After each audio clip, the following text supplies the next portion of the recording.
Hi all. ఇప్పుడు ఏజెస్లో ఒక problem చూసుకున్నాము.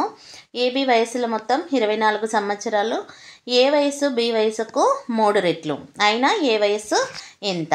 ఇక్కడ ఏబి వయసులో మొత్తం ఎంత ఇచ్చారు? 24 సంవత్సరాలు.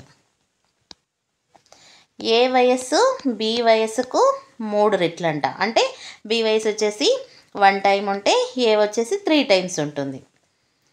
ఏ యొక్క వయసు ఫైండ్ అవుట్ చేయమన్నాడు కాబట్టి A equal to A by, అంటే ఏ వాల్యూ ఎంత ఉంది? 3 ఉంది. So by A plus B ఎంత అవుతుంది? 4 అవుతుంది. ఇంటూ టోటల్ వయసు ఏబిలా మొత్తం వయసు ఎంత ఇచ్చారు? 24 సంవత్సరాలు. 24 సంవత్సరాలు. సో ఇప్పుడు 4 1 జా 4 6 జా 3 ఇంటూ 6 ఈక్వల్ టు 18. ఏ వయసు ఎంత? ఏ వయసు వచ్చేసి 18 ఇయర్స్. Thank you all. ఈ వీడియో మీకు నచ్చినట్లయితే ప్లీజ్ లైక్ చేయండి, షేర్ చేయండి. అలాగే మరిన్ని వీడియోస్ కోసం నా ఛానల్ని తప్పకుండా సబ్స్క్రైబ్ చేయండి ఫ్రెండ్స్. Thank you all.